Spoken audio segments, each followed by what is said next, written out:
પારુનું દુકાન જેવું જય શ્રી કૃષ્ણ. હવે શું ભારત બોલ. તમને એક વાત પૂછું? હા પૂછ.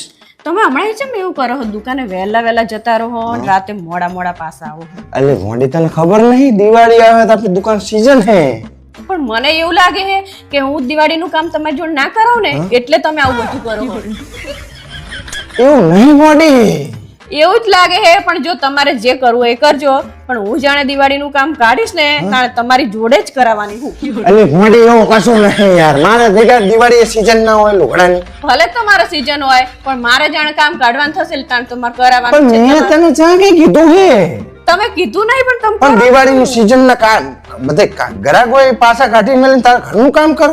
આટલું બધું વહેલા કોઈ જતું હોય ચમ એટલે વહેલા જતો હોય તો તું માણસ રાખી લે ને. પણ મારે માણાનું મને નહીં ગમતું માણાનું તમને ખબર તો હે.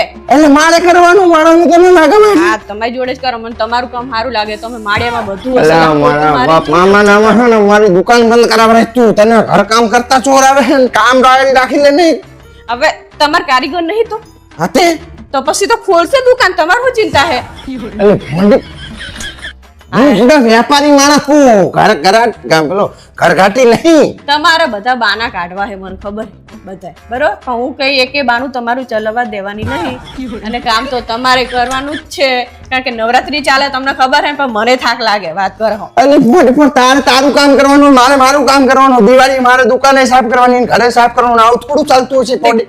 હેલ્પ તો કરાવી જ પડે ને એવું થોડું ચાલતું હોય. તો મેં તને કોઈ દાવો કીધું કે હેડ તો દુકાન હતું દુકાન સાફ કરાવાય. દુકાને ના આવવાનું હોય તમારે કરવાનું યાદ રાખજો તમારે જે નાટક કરવાનું એ કરજો.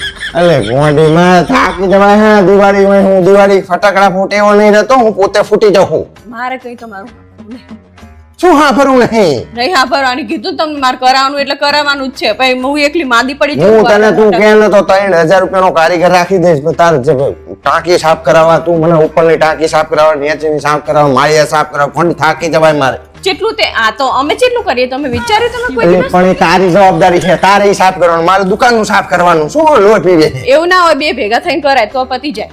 લોહી પીવે. તે દિવસે ઓલામની જોડે મેં ટાંકો સાફ કર્યો તો કશું ઠેકાણું નતું કર્યું એવો ને એવો હતો. હે મારા બાપ જેવો હોય ચલાઈ લેને મારી તો. નહીં ચલાવવાનું કીધું ને રેજો કાલથી કરે કાલથી જવાની કોશિશ ના કરતા વહેલા આ હેડે અને મોડા આ હેડવાનું મોડું આવવાનું. વાહ વાહ. શું કીધું ડોક્ટરે? ડોક્ટરે એવું કીધું કે મારી એક કિડની ફેલ છે. હાય હાય મને તો આજ ખબર પડી કે તમારી તો કિડની એ પરીક્ષા આપે છે. તું બાપા રહેવા દે ને મારી એક તો કિડની ફેલ છે. તું